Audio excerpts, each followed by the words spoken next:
Mul on ideid, mul on haaret, ma olen väärikas mees. Maailm on minu eest lahti. Kui ainult seda naabrit ees ei oleks. Tahaks elada nii, et keegi ei torgi. Aga ikka ujub selga mingi naaber või ise hakanud sugulane.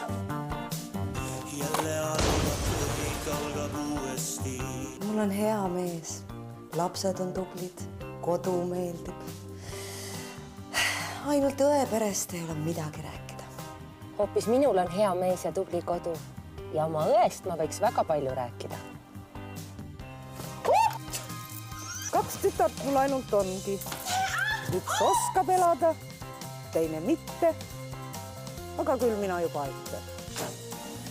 Mulle tundub vahel, et Raivo sebib ja sahmeldab, et saada rikkaks ja elada ka nii, nagu Urmas juba praegu elab, vaesena. Kõik on jälle nii.